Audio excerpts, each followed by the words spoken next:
La jeunesse, elle veut quitter la France. J'ai jamais vu une affirmation aussi vraie. Tout le monde veut se barrer.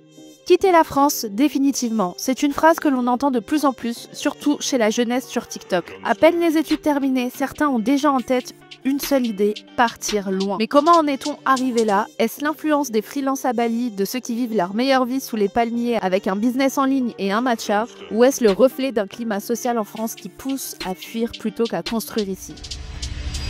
Aujourd'hui, pas mal de jeunes veulent quitter la France. On va étudier le sujet aujourd'hui. Je vais vraiment vous dire encore une fois mon avis de manière spontanée et surtout sans porter de jugement. On est là vraiment pour échanger nos points de vue. Donc n'hésitez pas à partager en commentaire et à me dire votre avis. Si vous aussi vous avez envie de quitter la France pour vivre une expérience à l'étranger, du moins vivre à l'étranger. Je suis hyper contente de vous retrouver aujourd'hui pour une nouvelle vidéo. Je passe une vidéo 1 à 2 fois par semaine. J'essaie de garder le rythme même si c'est compliqué. En tout cas, je suis ravie de vous retrouver aujourd'hui. Dans cette nouvelle vidéo, on a pas mal de choses à se dire et je ne sais pas si je suis la seule à avoir remarqué ce phénomène, mais je pense qu'il est intéressant d'en parler. Je tombe vraiment de plus en plus sur ce genre de contenu sur TikTok, sur Instagram, enfin bref, un peu partout, de personnes qui soit souhaitent quitter la France pour multiples raisons, c'est ce qu'on va voir ensemble, ou soit qui ont déjà quitté la France pour l'étranger et qui nous racontent un peu leur feedback sur leur quotidien, etc. Et surtout à quel point ça a été leur meilleure décision de leur vie. On va commencer par les cas un peu classiques, c'est-à-dire que moi, à mon époque déjà, et je pense que depuis déjà très très longtemps, en tant qu'étudiant, on a envie d'explorer le monde, on a envie d'enrichir notre CV, de préparer notre futur, et c'est quelque chose qui existait déjà quand j'étais à la fac, le fait de partir à l'étranger via le biais d'un programme, donc on a pas mal de programmes, dont le plus connu qui est Erasmus. Donc c'est le cas un peu basique de personnes qui veulent soit améliorer leur anglais, apprendre une nouvelle langue, étoffer un peu leur CV pour faire la différence. D'ailleurs, c'est ce que je n'arrête pas de dire dans mes vidéos de droit parce que pour ceux qui ne me connaissent pas, j'ai un profil avocat, donc j'ai fini mes études en droit. Aujourd'hui, je n'exerce pas, mais en tout cas, je vous ai fait pas mal de vidéos si vous voulez découvrir le droit, si vous voulez surtout passer avec réussite toutes vos années et surtout le CRFPA, donc le barreau qui est l'examen le plus compliqué lors d'une carrière de droit. J'ai même créé une chaîne de droit, mais j'avoue que je ne suis pas trop active. Mais ça ne saurait tarder. En tout cas, il faut que je trouve le temps de pouvoir vous poster plus de vidéos de droit parce que c'est vrai que j'en faisais beaucoup avant.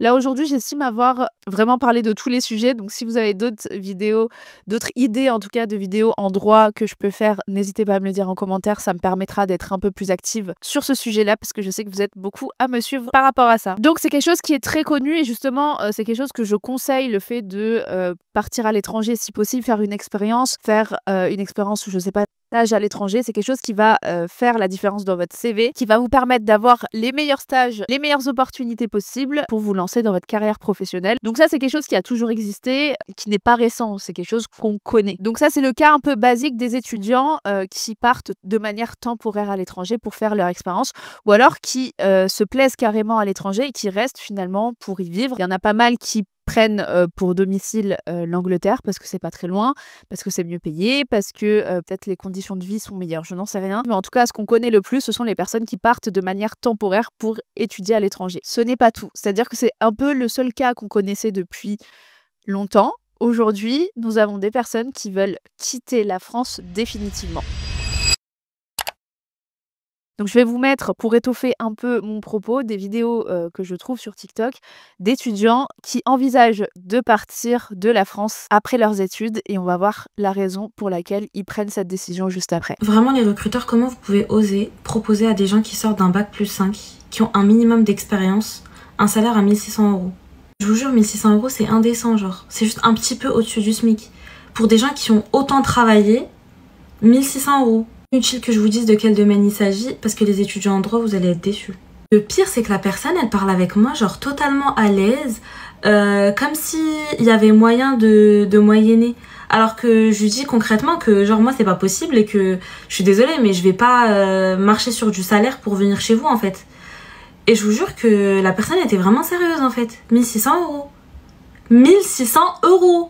Je vous jure que moi je faisais déjà la gueule pour les salaires avant, quand je suis sortie d'études, mais là je vous jure que je vais pas m'en remettre. Genre 1600 €, c'est juste un petit peu au-dessus du SMIC. Pour des gens qui ont autant travaillé, qui se sont autant donnés dans leurs études, parce que je suis désolée mais les études de droit c'est hyper dur en fait. Les gens ils se rendent même pas compte. Et en fait les gens ils osent proposer des salaires de 1600 €. Donc bref, il est temps pour nous de quitter la France. Et quand je vous dis que je voulais partir au Luxembourg, c'était pas pour rien en fait. Et la vérité, en France, c'est un truc de malade. Genre les gens, ils vont démarcher et ils proposent des salaires de merde. C'est quel culot ça en fait? Alors, je vais m'arrêter là pour le moment, j'en ai d'autres à vous montrer, mais là, c'est un cas en plus qui concerne le domaine de droit. Et effectivement, en fait, on a tendance, surtout quand tu fais des études entre guillemets prestigieuses, dures, etc., à se faire une idée du salaire hyper haute. Surtout aujourd'hui, je ne sais pas ce qui se passe au-delà de la cassure entre le mythe et la réalité, qui peut être compréhensible parce que quand tu es étudiant, tu n'as pas forcément une vision de la réalité, une vision de ce qui se passe dans le monde du travail, parce que justement, et c'est ce que je déplore pas mal dans les études de droit, c'est qu'on n'a pas assez d'expérience obligatoire, de stage, d'expérience professionnelle obligatoire. Donc ça, c'est un point noir. En tout cas, au-delà de ça, on a une partie de la population aujourd'hui, surtout de la jeunesse. Alors, je m'inclus peut-être dedans, même si je suis presque à la fin de ma vingtaine, donc je commence un peu à laisser la place aux petits jeunes. Je me rends compte que la notion d'argent est très différente aujourd'hui. Je pense qu'il y a une grosse part liée au réseau, étant donné qu'aujourd'hui, on peut faire de l'argent facilement, et entre guillemets facilement, parce que ce n'est pas facile de faire de l'argent sur les réseaux, sur TikTok, sur YouTube, etc. Donc il y a des jeunes aujourd'hui qui arrivent à faire facilement de l'argent et qui pensent que en fait c'est tout à fait normal de faire de l'argent aussi facilement et ont des standards, on va dire, de salaire assez hauts parce que en fait avant on n'avait pas ce type de comparatif dans le sens où les réseaux, quand ça fonctionne bien, ça paye très bien. Et donc, si on est régulier et que ça paye bien et qu'on arrive à avoir des deals avec des marques ou des vues assez conséquentes, on se rend plus compte des sommes, le fait que les sommes soient assez élevées par rapport à ce qui se fait dans d'autres métiers. Donc, je pense qu'aujourd'hui, il y a ça et puis il y a aussi le fait de voir sur YouTube, sur les réseaux, de plus en plus de personnes qui vous incitent à vous lancer dans les business en ligne en vous disant que c'est facile. Alors, il y en a qui vous disent la réalité des choses et quand c'est très bien expliqué et qu'il y a justement une sorte de mise en garde, il n'y a pas de problème. Moi, ce qui me dérange le plus, c'est quand tu as une personne qui te dit, qui te montre et qui te donne l'impression que c'est facile alors que ça ne l'est pas et qui t'expose en fait le fait de pouvoir faire par exemple 10K par mois assez facilement. Ils ont tendance à exposer leur richesse assez facilement pour dire que s'ils l'ont fait, tout le monde peut y arriver. Ce genre de discours, ce qui fait que en fait maintenant aujourd'hui on a l'impression que 10K par mois c'est rien, que ça se fait assez facilement. Donc je pense que tout ça s'est rentré dans la tête des jeunes aujourd'hui, ce qui fait que déjà leurs standards dans le monde du travail sont assez élevés. Pas tous, parce que là effectivement dans le cas que je vous ai montré, on est sur un salaire qui est quand même très très bas pour une personne qui sort effectivement de 5 ans d'études. Malheureusement c'est la réalité et ça dépend, encore une fois, elle nous donne pas d'informations sur le métier qu'elle nous a présenté, mais en droit c'est vrai que là on est dans la tranche très très très très. C'est-à-dire que moi, en tout cas, quand j'ai dû sortir des études de droit, je n'étais pas confrontée à ce genre de salaire. Donc, je ne sais pas, encore une fois, là, elle nous donne un salaire, on n'a pas d'informations sur le métier, on n'a pas d'informations sur l'émission, on n'a pas d'informations sur le lieu où elle se trouve, etc. Mais en tout cas, là, on est sur un cas assez extrême. Alors, dites-moi, peut-être que je suis déconnectée parce que c'est vrai que moi, vu que j'ai un profil avocat, je ne me suis pas arrêtée au bac+5. J'ai donc le CRFPA, le CAPA, un diplôme en plus qui fait que peut-être que les standards à moi étaient un peu plus élevés et les propositions étaient un peu plus élevé qu'une personne qui s'arrêtait en bac+5. Dites-moi en commentaire, peut-être que je suis un peu déconnectée moi aussi, mais effectivement on est sur une proposition de salaire basse. Maintenant il faut juste se dire que dans toutes les entreprises c'est pas le cas, dans tous les cabinets c'est pas le cas, ça dépend de la taille du cabinet, de la taille de l'entreprise, de la renommée, du poste, ça dépend du lieu, ça dépend de plein de choses. Il faut pas rester enfermé sur une seule proposition parce qu'on a reçu une proposition basse, il suffit simplement de la refuser si elle ne correspond pas à votre profil, mais effectivement voir ce type de proposition de salaire ça peut être indécent après autant d'études, mais malheureusement, aujourd'hui, un bac+5, ça ne vaut plus. Alors, je ne vais pas dire ça ne vaut plus rien parce que c'est important justement d'avoir, à mon sens, un diplôme, un bagage derrière parce qu'aujourd'hui, tout le monde a un bac+5. Donc, si tu ne l'as pas, c'est plus compliqué si tu veux te lancer dans un poste CDI ou en France encore, on regarde pas mal le niveau de diplôme. Donc, je ne dis pas que ça ne vaut rien. Aujourd'hui, c'est devenu une normalité. Donc, tu ne fais plus la différence avec ton bac+5 simplement. Alors qu'avant, effectivement, c'était plus le cas. Les gens arrêtaient plutôt les études. Aujourd'hui, on fait des études plus longues, on se marie plus tardivement, on a des enfants plus tardivement, etc. Parce que, à mon sens, aujourd'hui, on privilégie des études plus longues. Donc, voilà, il y a pas mal de choses qui ont changé par rapport à la génération de nos parents, par exemple, qui n'est pas la même chose. La manière dont je vais quitter la France dès que j'ai mon diplôme, le pays est trop en ruine. C'est finito, genre c'est fini. Dans 2 ans, mais je ne suis plus là, je ne suis plus française. Ça y est, c'est fini. En fait, le truc, c'est qu'en France, tu peux plus faire fortune. Genre, tu peux vivre bien, tu peux vivre aisément, mais tu peux pas flamber. Moi, je veux pas vivre en fait. Moi, je veux flamber. Genre, je veux faire fortune. Je veux être rich. Et même, genre, le monde du travail en France, flemme. Genre, ils se prennent trop la tête pour rien. Ils imposent trop des codes invisibles pour rien. Genre, y a pas à imposer des codes. Déjà, la vie est compliquée. Pourquoi tu viens m'imposer encore plus de codes? Eh non, ça y est, frère.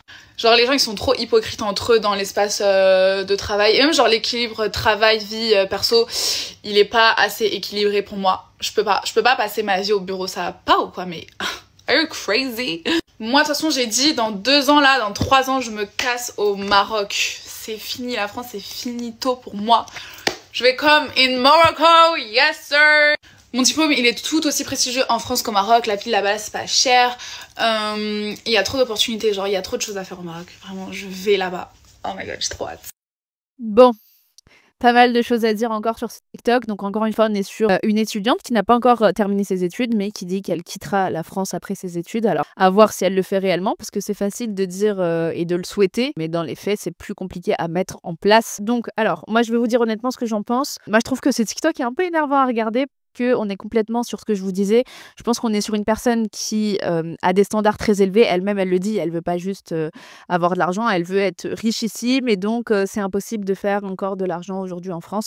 Bon bref, un discours un peu défaitiste. Elle veut aussi être richissime, être au top, mais ne pas trop travailler non plus, avoir un équilibre vie perso qui soit respecté. Alors, je comprends totalement les attentes, mais il faut aussi être aligné sur ce qu'on veut et sur la réalité. Les personnes qui aujourd'hui sont très très riches, j'imagine qu'elles ont quand même fait des sacrifices, qu'elles ont travaillé énormément pour pouvoir arriver à un stade où elles se considèrent comme être très très riches. Donc, encore une fois, là, il y a un truc qui ne va pas entre le discours qui paraît un peu déconnecté et les volontés de cette personne-là. Maintenant, on est encore sur une personne qui, effectivement, constate qu'en France, c'est compliqué de faire de l'argent en sortie d'études, ce que je comprends totalement. Mais là, je trouve qu'on est quand même sur un discours qui est un peu plus déconnecté. Je ne sais pas ce que vous en pensez. Dites-moi en commentaire. Mais c'est facile de vouloir les choses, c'est facile de les exprimer. Se barrer et partir au Maroc, c'est pas facile. Il faut quand même trouver les opportunités là-bas si tu n'as pas ton business, ou alors ouvrir un business qui est assez rentable pour pouvoir vivre de manière paisible là-bas. Il y a aussi les avantages et les inconvénients de ce pays. Donc il y a plein de choses à prendre en compte. Et là, on est sur un discours un peu facile. En tout cas, c'est ce que je vois là en ayant regardé le TikTok 1 à 2 fois. Dites-moi ce que vous en pensez. Mais on est encore un peu sur le même état d'esprit, mais de manière un peu plus déconnectée quand même. Tous ceux qui sont en train de préparer un bac+5 ou qui ont déjà eu leur bac+5, est-ce que vous pensez à partir à l'étranger? Est-ce que vous pensez à quitter la France? Là, je vais arriver sur la fin de mes études et c'est une idée que j'ai de plus en plus en tête. Je voulais pas partir de base, vraiment je suis réfractaire, enfin j'étais réfractaire à m'expatrier hors de France, parce que j'avais un bon confort de vie, parce qu'il y a mes amis, parce que je suis habituée à vivre à Paris et tout, mais là, je vois les salaires à la sortie du top 5, la désillusion totale. Je m'y attendais, mais moi j'étais partie, quand j'étais rentrée en école top 5, j'étais là pour faire de la finance, pour faire du MNS ou du private equity. Et en fait, je me rends compte que j'aime pas.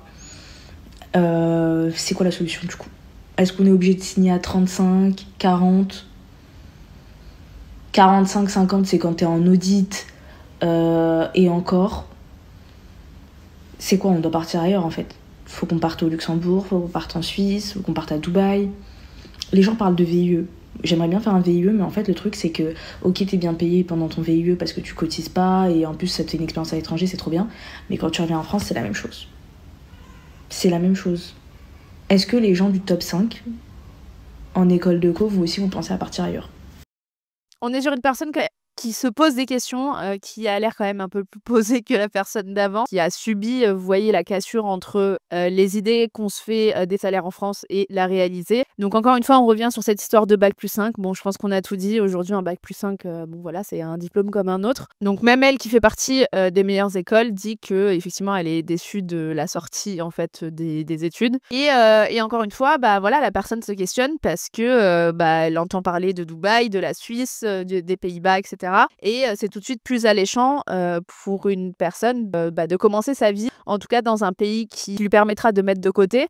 Donc moi, j'ai des copines qui sont parties en Suisse et trop bien en vrai, parce que ça te permet effectivement de t'élever professionnellement, d'avoir déjà une expérience à l'étranger, c'est trop bien, de rencontrer de nouvelles personnes, de gagner un peu plus, etc., de pouvoir mettre de côté selon ses projets. Donc moi, je trouve que c'est une bonne chose de vouloir se poser la question. C'est pas forcément une mauvaise chose de vouloir quitter la France, et je le comprends totalement. Même moi, je me vois pas, en tout cas, si on me pose la question à savoir si je veux rester toute ma vie en France, certainement pas. Je pense qu'on fait partie d'une génération qui a besoin de bouger, d'une génération qui voyage beaucoup plus que les générations d'avant. Je pense qu'aujourd'hui, si on arrive à mettre de côté, etc., c'est bien évidemment pour le futur, mais pour aussi profiter de la vie. On a aujourd'hui une importance accordée à l'équilibre entre la vie perso et la vie pro, parce qu'aujourd'hui, le pro nous permet justement de pouvoir réaliser ce qu'on a envie dans le perso, donc voyager, découvrir de nouvelles cultures, découvrir de nouveaux endroits, de nouveaux pays. En tout cas, dites-moi ce que vous en pensez, mais je pense qu'on est vraiment une génération de baroudeurs. On a envie d'aller partout dans le monde, d'aller à l'autre bout du monde le plus souvent possible, et c'est ce qui nous fait kiffer, et ça, je trouve ça trop bien par rapport aux générations d'avant. Et donc, c'est bien, je pense, de pouvoir faire une expérience avant d'avoir une vie de famille, etc. Si on le peut, pouvoir découvrir autre chose. Après, je me pose la question, est-ce que c'est quelque chose que j'aurais fait juste pour augmenter mon salaire? Peut-être. Peut-être, en réalité, je pense qu'il faut, au-delà d'une raison en particulier, je pense qu'il faut un tout. Moi, par exemple, je sais que j'ai envie de plus de soleil. Je sais que la vie à Paris, alors peut-être pas changer de pays, mais je sais que Paris, moi, me rend parfois stressée, me rend parfois un peu down. Donc, partir dans un endroit qui serait un peu plus ensoleillé, où il y aurait un peu plus de nature, je sais que moi, ça me rendrait plus heureuse. Et forcément, si en plus de ça, on part dans un endroit où on est mieux payé, bah en fait, pourquoi pas? Et je comprends totalement les questionnements de la jeunesse, parce que c'est des questionnements que j'ai aussi. Et pour le coup, je pense qu'il faut juste se questionner sérieusement, savoir ce qu'on veut, faire une petite étude avant, essayer d'aller connaître le pays, essayer de voyager de manière temporaire dans ces pays-là déjà pour savoir ce qu'il en est, au lieu de foncer tête baissée. Enfin voilà, faut juste faire les choses avec sécurité, faire les choses de manière réfléchie, et puis surtout essayer de mettre à bien le projet, parce que moi je trouve que c'est un beau projet de vouloir essayer de mieux vivre ou d'être plus heureux ailleurs. Dites-moi vous ce que vous en pensez, mais en tout cas on est encore sur un cas d'une personne qui souhaite partir à la fin de ses études. On passe maintenant aux personnes qui ne sont pas étudiantes, mais qui sont freelance. Donc on entend de plus en plus parler de personnes qui travaillent à leur compte, alors qu'ils sont freelance, qu'ils sont entrepreneurs, bref, tous les termes génériques pour dire qu'en gros tu travailles pour toi, et qui ont donc cette facilité de pouvoir travailler partout dans le monde. Et je pense qu'aujourd'hui c'est quelque chose qu'on voit de plus en plus sur les réseaux, quelque chose qui nous fait rêver parfois. Pauvre, je pleure de bonheur car je quitte la France. Je vais pas vous mentir, ça faisait des mois que j'attendais ça. Moi, c'est Zara, j'ai vécu 7 ans à Paris et aujourd'hui, je quitte le pays pour aller vivre à Bali. Tu fais comment pour vivre à Bali? Donc, faut savoir que j'ai mes business en ligne. J'ai tout quitté, la France, ma famille, mes amis, j'ai même vendu ma voiture. Merci Bordeaux pour ces belles années, tu as été incroyable, mais j'avais soif d'aventure. Ça faisait plus de 3 ans que je rêvais d'aller vivre sur une île et c'est enfin chose faite. J'ai tout quitté pour m'installer à l'étranger. En fait, j'en avais juste marre de voir les autres vivre la vie dont moi, j'avais toujours rêvé. Donc, en octobre dernier, j'ai décidé de tout quitter. Mon CDI, mon appartement, mes amis, ma famille, et j'ai mis toute ma vie en carton. Et donc, ça donne pas mal d'idées à des gens. On est surtout sur des personnes qui partent de manière temporaire, peut-être pour 1 an, 2 ans, le temps d'un PVT, etc. Je ne sais pas si ces personnes-là, dans la totalité, souhaitent s'installer dans le pays de manière définitive, mais effectivement, on va rencontrer de plus en plus de personnes qui vont devenir freelance ou digital nomades, qui vont vouloir avoir une qualité de vie meilleure dans des pays où tu retrouves le soleil, la plage, un pays beaucoup moins cher aussi. On a affaire aujourd'hui à pas mal de ce type de personnes. Alors, l'une des destinations phares que l'on a vues et revues encore ces dernières années, c'est Bali, qui offre un petit paradis pour les personnes qui souhaitent se lancer en tant que digital nomade. On a aussi pas mal de gens donc à Dubaï, pas mal de gens au Maroc aussi. C'est un peu les 3 destinations que je revois le plus. Pas mal aussi en Asie, parce que vraiment, pour le coup, la vie y est beaucoup moins chère. Donc, moi, j'avoue que c'est un peu le style de vie qui me fait un peu rêver, hein.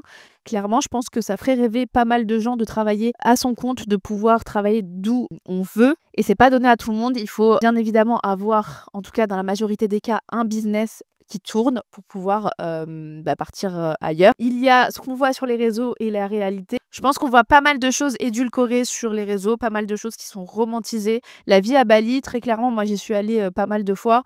J'aime beaucoup Bali, mais je ne m'y vois pas vivre. Peut-être pour 1 ou 2 mois, histoire de faire des vacances un peu prolongées tout en travaillant sur mon ordinateur, pourquoi pas. Mais je pense que c'est pas une île qui conviendrait à tout le monde. Il faut juste, à mon sens, ne pas copier les gens et dire qu'on a pour but d'aller vivre dans un endroit juste parce qu'on voit tout le monde y vivre, mais plutôt se dire ce dont on a besoin. Et je pense qu'à force de voyager, on sait ce qu'on aime moins, et c'est vraiment personnel à chacun. Moi, je sais que j'ai eu des coups de cœur dans des endroits où je pensais pas avoir des coups de cœur, et je pense que chacun devrait justement vivre cette expérience-là, voyager au maximum pour savoir dans quel endroit il voudrait s'installer ou non, parce qu'on n'est pas obligé de vouloir s'installer à tout prix à l'étranger en voyage. Il y a des personnes qui sont très contentes de rentrer en France et qui ont une très très bonne qualité de vie ici. À Paris, on est dans une ville un peu particulière, clair, on a une ville où tout est assez morose et stressant assez facilement. On peut se sentir tous un peu dépassés. Donc, je peux comprendre que ça touche un peu plus les Parisiens que d'autres villes. Enfin, je dis ça, mais dans d'autres villes, ça peut être aussi pénible, j'en sais rien. Donc, je pense effectivement qu'à Paris, c'est un peu plus particulier et je peux comprendre qu'il y ait, on va dire, une envie plus prenante pour des personnes qui viennent de Paris ou de grandes villes. Aujourd'hui, vraiment, il faut se méfier de tout. On a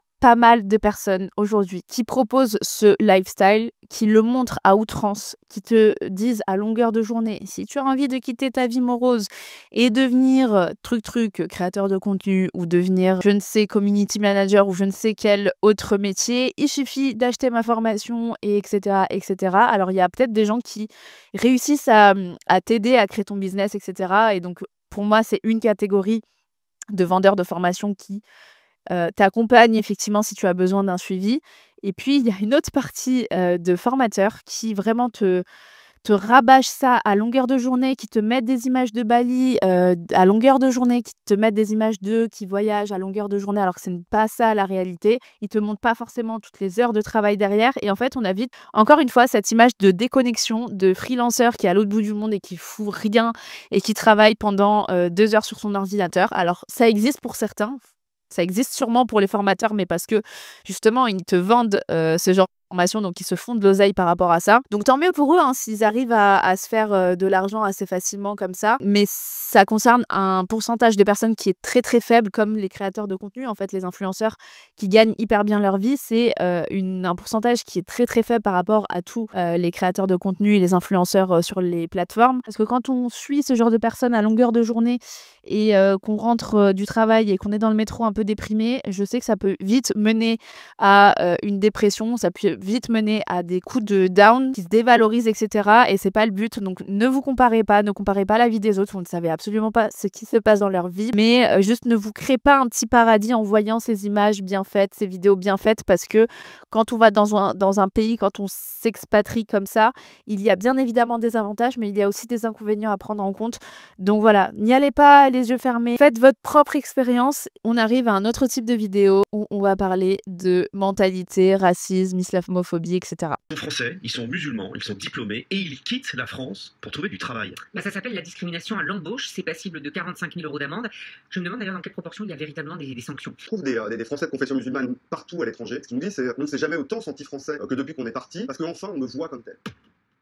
Ce livre porte sur des Français de confession ou de culture musulmane qui ont décidé de quitter la France. On a rencontré plus de 1000 personnes qui ont répondu à notre questionnaire et on a fait plus de 140 entretiens approfondis avec des gens qui sont situés aux 4 coins du monde. Quitter le pays où on a grandi, c'est souvent quand il y a une goutte d'eau, une remarque raciste qui devient insupportable, des propos qu'on peut entendre aussi à la télévision, sur les chaînes d'information continue, sur les réseaux sociaux. C'est l'ambiance en fait. Aujourd'hui en France qui est pesante, la focalisation sur l'islam, les musulmans qui seraient responsables de tous les maux du pays qui devient insupportable et on cherche à mettre à distance en partant à l'étranger et qui fait que bien souvent on est plus heureux. Les gens qu'on a rencontrés sont pas tous extrêmement religieux, c'est une facette importante de leur identité, mais c'est pas d'abord pour des raisons religieuses qu'on cherche à partir, c'est vraiment cette question du racisme, des discriminations et de l'atmosphère islamophobe pesant pour certains de nos compatriotes. On retrouve des Français de confession musulmane partout à l'étranger. Il y a quand même certains pays qui reviennent majoritairement. L'Angleterre est le pays numéro 1. Le Canada revient également beaucoup, en particulier le Québec. Puis en 3e destination, les pays du Golfe. Et on retrouve aussi des gens dans les pays.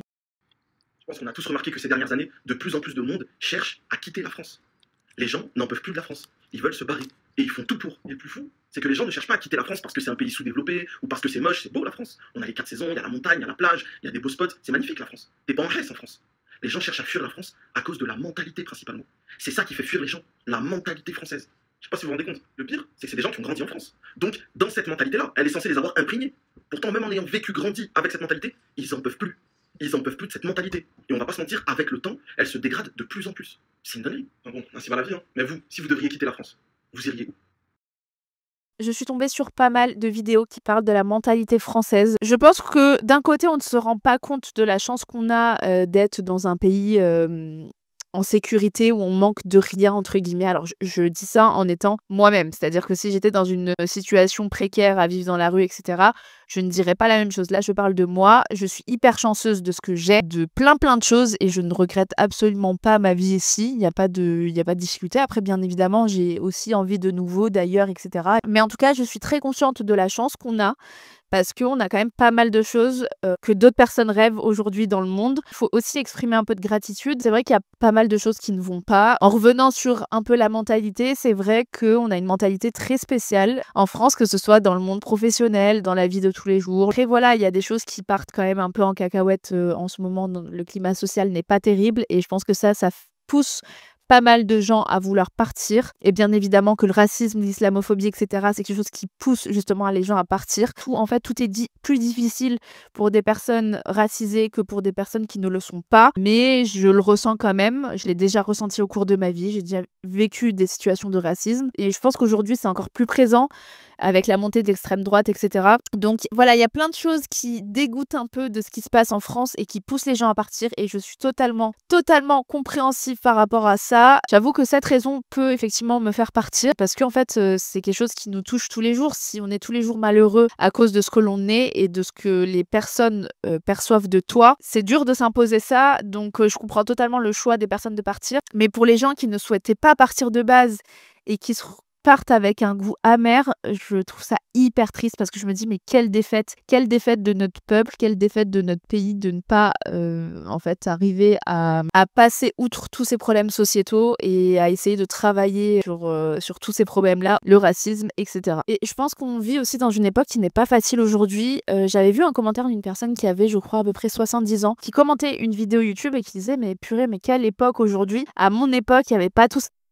On vivait très bien, on gagnait bien, on vivait... Bon alors, je dis pas qu'il n'y avait pas de racisme ni rien, mais je pense que la qualité de vie et le climat social n'était pas le même auparavant. En tout cas, dans des périodes, je pense que chaque siècle a eu ses décennies compliquées. Et je pense qu'aujourd'hui, on est dans une qui est hyper compliquée et hyper anxiogène, ce qui rajoute un climat social qui est juste détestable pour tout le monde. Et je comprends tout à fait que les gens en aient marre. Plein de choses qui font que la qualité de vie, je trouve, s'est dégradée fortement par rapport à avant, et je ne suis pas la seule à le dire, donc dites-moi si, je sais pas, dites-moi si chaque génération dit qu'elle vit une époque difficile, j'en sais rien, mais je trouve qu'aujourd'hui c'est particulièrement difficile. Les gens au sommet de l'État ne font pas grand-chose pour changer tout ce climat hyper tendu, et je comprends tout à fait ces personnes-là, et je trouve ça hyper dommage d'en arriver là. Je sais pas, on est un beau pays, quand il s'agit de s'unir pour des choses, on arrive à s'unir, mais tout le temps. N'hésitez pas à me partager votre avis en commentaire. Est-ce qu'on est tous... Pourquoi on ressent tous ce climat social tendu aujourd'hui? Est-ce que ce sont les chaînes d'infos, les news, le fait d'être tout le temps connecté aujourd'hui et qui nous rend négatifs comme ça à longueur de journée? Qu'est-ce qui nous rend comme ça?